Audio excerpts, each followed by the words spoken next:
Arnaud Hullian, vous êtes directeur de projet chez EDF Pulse Croissance. On va parler beaucoup de résilience aujourd'hui sur le Forum international de la cybercriminalité. Est-ce qu'on a une définition de ce qu'est la résilience pour des systèmes industriels, des infrastructures? Alors non, pas officiellement. On a des définitions de la résilience pour les matériaux, pour la psychologie, mais pas pour les systèmes industriels à ce stade. Alors quand même, la communauté a communément admis la définition qui est que la résilience pour des systèmes industriels, c'est anticiper, absorber et être capable de retrouver son état initial après des événements de grande ampleur ou extrême. Donc un parallèle avec la psychologie quand même. Quand même. Et alors cette résilience, elle engage de répondre aux nouveaux défis qu'on va avoir en 2019. Est-ce que vous pouvez nous en lister ?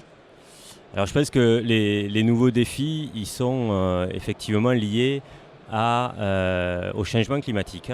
C'est le premier des défis qui a des impacts en fait sur les infrastructures par des événements météorologiques extrêmes et aussi par l'insertion d'énergies renouvelables qui ont des impacts nouveaux sur les systèmes électriques.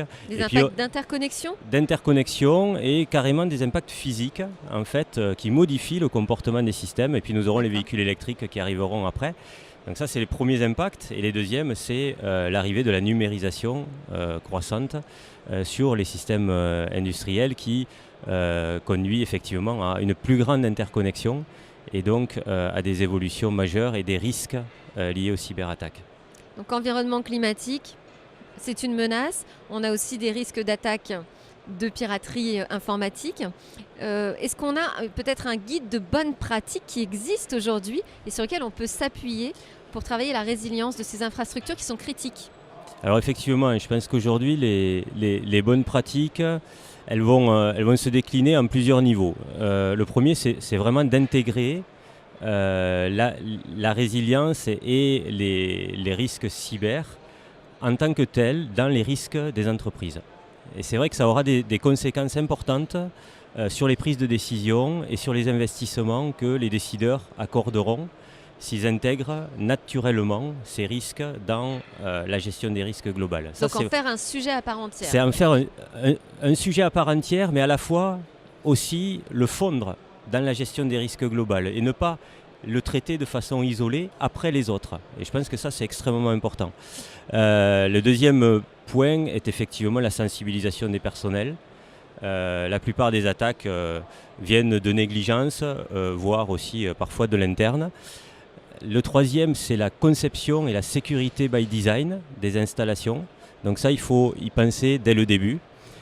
Ensuite, c'est utiliser des standards internationaux pour une plus grande résilience justement et robustesse des systèmes. Et alors cette résilience, ce que vous dites aujourd'hui, c'est qu'elle doit concerner tout le monde dans l'entreprise. C'est un peu la conclusion qu'on ferait. Effectivement, la résilience, non seulement elle doit concerner tout le monde au sein de l'entreprise, mais effectivement tout l'écosystème qui est autour.